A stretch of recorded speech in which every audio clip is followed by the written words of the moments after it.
নড়াইলে শিশু জান্নাতুলকে হত্যার ঘটনায় ফুঁসে উঠেছেন স্থানীয়রা। বিচার দাবিতে সড়কে বিক্ষোভ করেছেন তারা।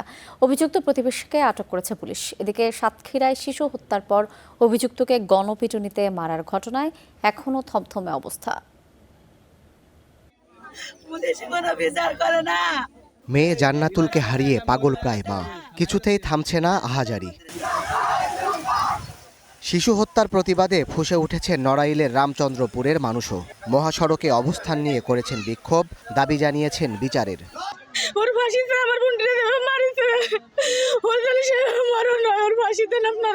সমাজের একটি অবক্ষয় বলতে পারেন, আমরা এর প্রতিকার চাই।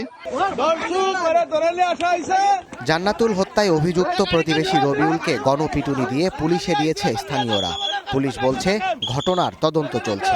আসামির সর্বোচ্চ শাস্তি নিশ্চিত করার লক্ষ্যে পরবর্তী আইনগত ব্যবস্থা প্রক্রিয়াধীন আছে। আপনারা জানেন ইতিমধ্যে আসামিকে কোর্টে প্রডিউস করা হয়েছে, একটা আমাদের থানায় মামলা রুজু হয়েছে।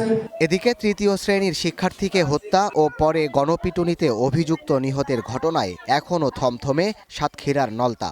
পরিবারের অভিযোগ, স্বর্ণালংকারের লোভেই শিশু ফারজানাকে অপহরণের পর হত্যা করেছে প্রতিবেশী সুমাইয়া। আমি চাইনি আমার যেরকম হচ্ছে কোনো বাচ্চা মা এরকম যেন কষ্ট হয়। এই মহিলাকে সবাই সন্দেহ করছে, মানে মহিলা এর আগেও মানুষের টাকা চুরি করেছে, মোবাইল চুরি করেছে, মানুষের বিভিন্নভাবে হয়রানি করেছে। সোমবার প্রতিবেশী সুমাইয়ার ঘরে ড্রামের ভেতর থেকে উদ্ধার করা হয় শিশু ফারজানার মরদেহ। এ সময় ক্ষুব্ধ জনতার গণপিটুনিতে ঘটনাস্থলেই নিহত হন অভিযুক্ত নারী। Desk report, star news.